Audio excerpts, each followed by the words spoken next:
G'day with the traders. I'm Roy, I coach Destroy, and I'm here with Warnie. Coach of the Wanderers. And Kelvin.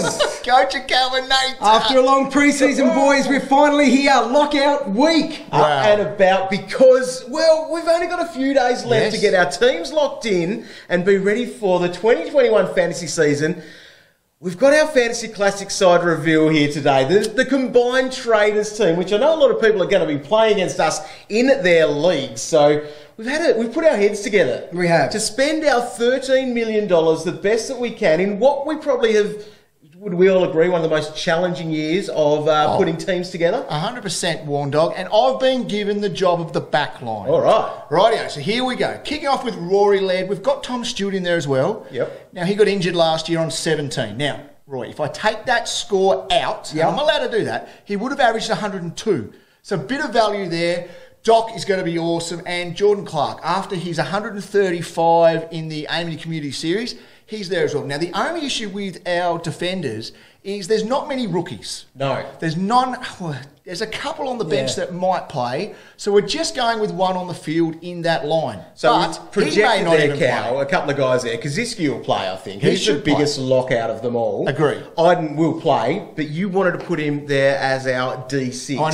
I know. So that's just a buyer beware. Just keep an eye on. I think we're a bit thin back there, to be honest. Oh, you didn't give me much coin, Roy. No, I didn't. Because what did you do? I spent up in the midfield, and I've gone and paid the big bucks for Zach Merritt. Now, I think we all have him placed at the number one midfielder for the year. Yep. So I paid the big bucks for him, but then I've gone value after that. So Taranto, if he can get back to his best, he's well underpriced. And then Sarong, Rao and Green are also underpriced as well. Now, we've gone with three rookies on ground in the midfield there. I think those guys can keep their scores ticking over and, more importantly, keep the dollars going up. Well, it is one of the lines, I guess, we've got a bit of an opportunity to get our rookies there. And midfielders will score more. That's the traditional thing. So let's hope that those guys will be able to deliver for us. But with that midfield, Roy, interesting.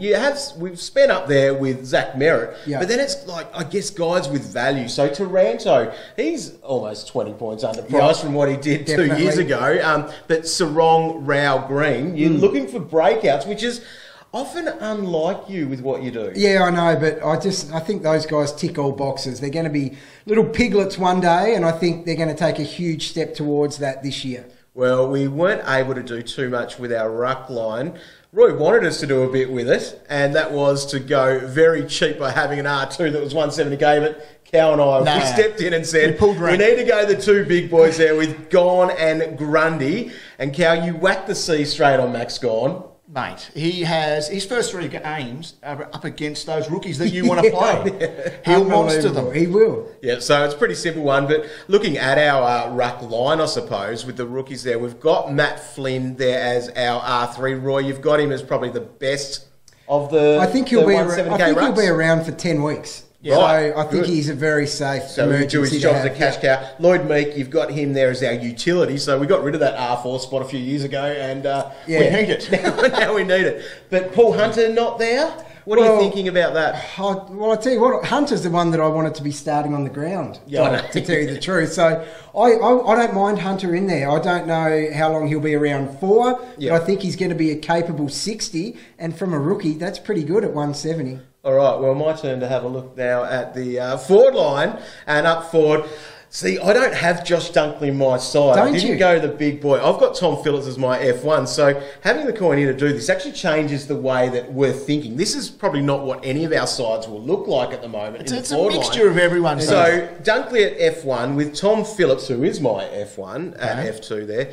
Jai Caldwell and Nick Hine, two bombers. That's important to have in your forward line. But they're so cheap. They are. They are so cheap. But what we're doing by getting those two, you blokes have actually got... you've got there Stevenson and De Goey. You've got both, Roy, and you've got De Goey yourself. So, which the good picks, but we go well away from that with our side. But we also have the opportunity there with a couple of rookies, Braden Campbell, Chad Warner. That pair of swans should be pretty good. And then Jones and Rowe, they should play on the bench. They might be slow-burning cash cows, but they'll be playing. I think that's the, as we do with any of our sides, we want cash cows in some form, but they've got to be playing to make cash. We need them playing, for sure. So that's quite a well-balanced team. if you haven't started your team yet, looking at something like that for the structure is probably a very good place to start. Only 3K left in the salary cap there, so not much wriggle room as we're going through stuff. We're open to feedback. Please be nice. Come on. No, well, plenty of people give that a crack, but it's a decent side. I think that would be a good starting side if you were looking at that for your starting side. If you're only picking up the pen and the pencil and starting your team at the moment, well, that would be a solid one to begin with. So sure. I think, good point. All right. We've got a couple of days until the lockout starts. Rolling lockout this year, so make sure you're across that and the team announcements daily. So we'll be having everything across all social media and afl.com.au to make sure that you're set for a massive fantasy season. Who's in charge of this team this year? Roy, you. He's highest last year. Damn it. Good luck. Don't put an R2 in there as a 170K. I'm doing it. Good luck.